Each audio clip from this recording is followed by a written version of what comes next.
નમસ્કાર વિદ્યાર્થી મિત્રો, હું છું આર્યન પટેલ અને તમે જોઈ રહ્યા છો ક્લેવર એકેડેમી યુટ્યુબ ચેનલ। તો આજના વિડીયોની અંદર આજે આપણે જોવાના છીએ ધોરણ 11 વિષય એસપીસીસી મોસ્ટ આઈએમપી પ્રશ્નો 100% વિદ્યાર્થી મિત્રો તમને આ પ્રશ્નો ઉપયોગી થશે તમારી એક્ઝામની અંદર, એન્યુઅલ એક્ઝામ 2024 ની અંદર આ વિડીયો તમને ઘણો બધો હેલ્પફુલ થશે, એટલે વિડીયોને એન્ડ સુધી જોતા રહેજો। તો ચલો વિદ્યાર્થી મિત્રો, તમારો ટાઈમ વેસ્ટ ન કરતા વિડીયોની શરૂઆત કરીએ। તો વિદ્યાર્થી મિત્રો, અહીંયા તમારે મોસ્ટ આઈએમપી એન્યુઅલ એક્ઝામ એની અંદર સેક્શન નંબર એફની અંદર આપણે જોઈએ એના પહેલાં હું તમને કહી દઉં કે એસપીસીસીની બ્લુ પ્રિન્ટ આપણી ચેનલ પર ઉપલબ્ધ છે। એક પ્લેલિસ્ટ બનાવેલું છે, એની અંદર તમને 2024ને એન્યુઅલ એક્ઝામને લગતા બ્લુ પ્રિન્ટ મળી જશે, તમામ વિષયના આઈએમપી મળી જશે। એ પ્લેલિસ્ટને ચેક કરી દો ફટાફટ, ઓકે। અને લિંક હું તમને નીચે ડિસ્ક્રિપ્શનમાં આપી દઉં છું, ઓકે, ત્યાંથી તમે ચેકઆઉટ કરી શકો છો। અને હા વિદ્યાર્થી મિત્રો, એક સૂચના હતી તમારી માટે કે હું તમારી માટે લાઈવ સ્ટ્રીમ કરું કે ના કરું। એ લાઈવ સ્ટ્રીમની અંદર તમને મળશે MCQ, VSQ અને બીજા બધા મોસ્ટ આઈએમપીના વિડીયો તો તમને ઉપલબ્ધ જ છે, એટલે તમને બધું મળી જશે, બરાબર છે। આઈએમપીના વિડીયો, આઈએમપી તમારી સુધી વિડીયોના માધ્યમ દ્વારા પહોંચશે અને MCQ અને VSQ જો તમે કહેશો તો લાઈવ સ્ટ્રીમના માધ્યમ દ્વારા પહોંચશે, બરાબર। બીજી ટિપ્સ એન્ડ ટ્રિક્સ તમને આપણા વિડીયોના માધ્યમ દ્વારા મળશે, પેપર, આઈએમપી પેપર, SVSના પેપર, પાછલા ઓલ્ડ જે પેપર હોય એ બધું તમને વિડીયો રેકોર્ડ દ્વારા મળશે, બરાબર છે। ચલો સ્ટાર્ટ કરી દઈએ ફટાફટ। સેક્શન નંબર F બ્લુ પ્રિન્ટની આપણે વાત નહીં કરીએ અને ચેપ્ટર નંબર 6 સેક્શન એફમાં પૂછાશે ચેપ્ટર નંબર 6 સીસીનું, બરાબર। સીસીનું ચેપ્ટર નંબર 6 એની અંદર તમારો મોસ્ટ ટાઈમ રહેશે પ્રશ્ન નંબર 4માં પહેલો અને બીજો પત્ર, બરાબર। સ્વાધ્યાયમાં પ્રશ્ન 4માં પહેલો અને બીજો પત્ર, ઓકે, કમ્પ્લીટ ક્લિયરિટી તમને હશે, ઓકે। વાત કરીશું સીસીની જ વાત કરી રહ્યો છું, કારણ કે સીસીમાંથી પત્ર પૂછાતા હોય છે ચેપ્ટર નંબર 7। ચેપ્ટર નંબર 7માંથી સ્વાધ્યાયમાં પ્રશ્ન નંબર 4માં પહેલો અને બીજો પત્ર, બરાબર છે। જો તમને એવું લાગતું છે બધા પહેલો બે જગ્યા છે, એમને તુક્કા નથી મળતો, એનાલિસિસ કરીને કાઢેલું છે, બરાબર છે। પછી પેજ નંબર 51 ઉપરનું પત્ર જોઈ લેજો, બરાબર। પેજ નંબર 53 નો પત્ર જોઈ લેજો, પત્ર, ઓકે। અને જો વિદ્યાર્થી મિત્રો અહીંયા તમારે શું કરવાનું છે, પત્રનું ફોર્મેટ જોવાનું છે, ગોખવાળ નથી। કયા પત્રની અંદર, ધારો કે તમને એવું કે પાન મસાલા વાળો પત્ર લખો, એ 12મા ધોરણની અંદર આવે છે, બરાબર।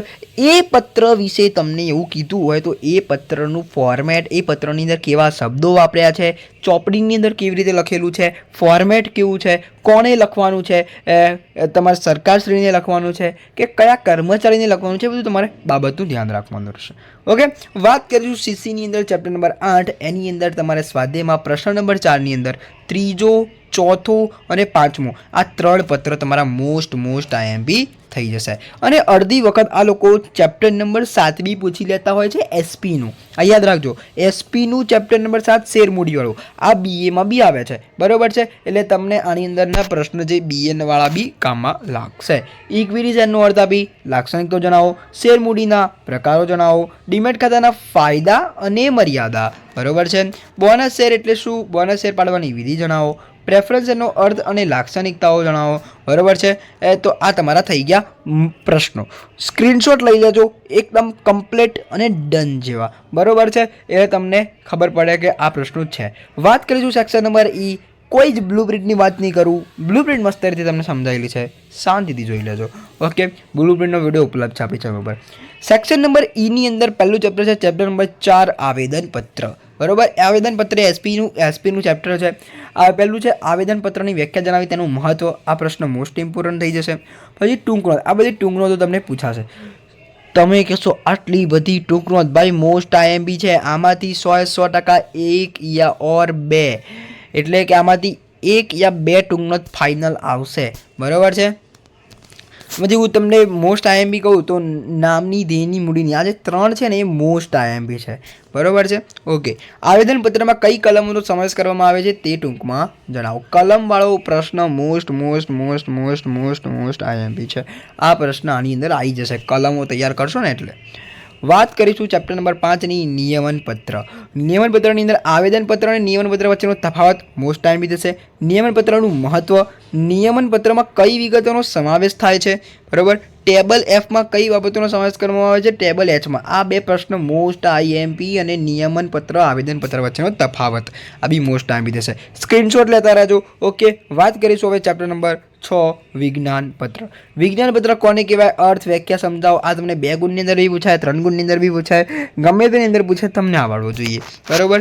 પછી વિજ્ઞાન પત્ર અંગે સેક્રેટરીની ફરજો, બાંયધરી કરાર કોને કહેવાય અને વિજ્ઞાન પત્રનું મહત્વ. આ વેરી મોસ્ટ આઈએમપી થઈ જશે. ઓકે, વિજ્ઞાન પત્રનું મહત્વ તો આ જોઈ લેજો, આ સ્ક્રીનશોટ લઈ લેજો, કાં તો નોટ ડાઉન કરી દેજો.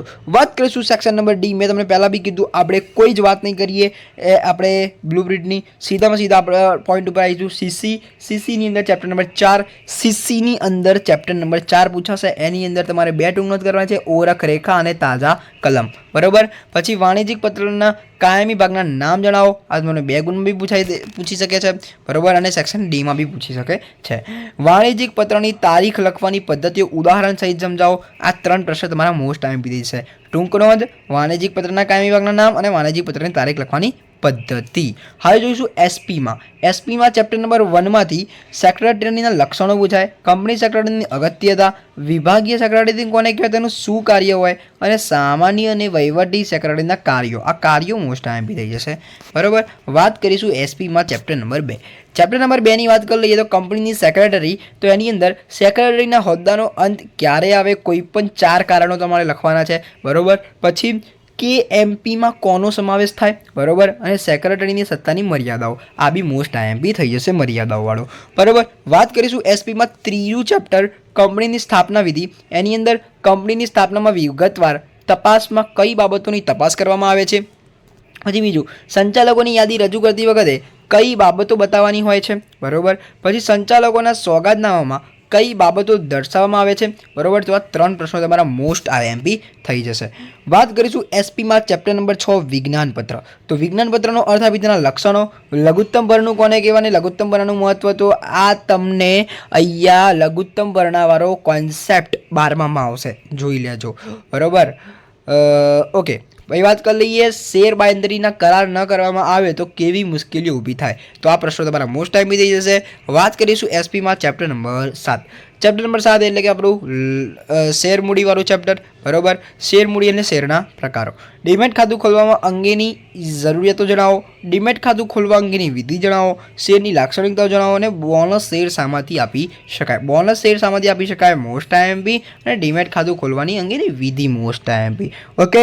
જે મોસ્ટ આઈએમપી છે એના પર વધારે ફોકસ રાખવાનું. બીજા બધા આપણા મોસ્ટ આઈએમપી પૂછાય છે, તમને ખબર જ છે, રેકોર્ડ છે આપણો, મોસ્ટ આઈએમપી પ્રશ્નો આપણે પૂછાય જ છે. બરાબર. નીચે સારી એકદમ મસ્ત કોમેન્ટ કરી દેજો. બરાબર. તમારી માટે હવે મોસ્ટ આઈએમપી ની સિરીઝ ખતમ થઈ ગઈ, બ્લુપ્રિન્ટની સિરીઝ ખતમ થઈ ગઈ.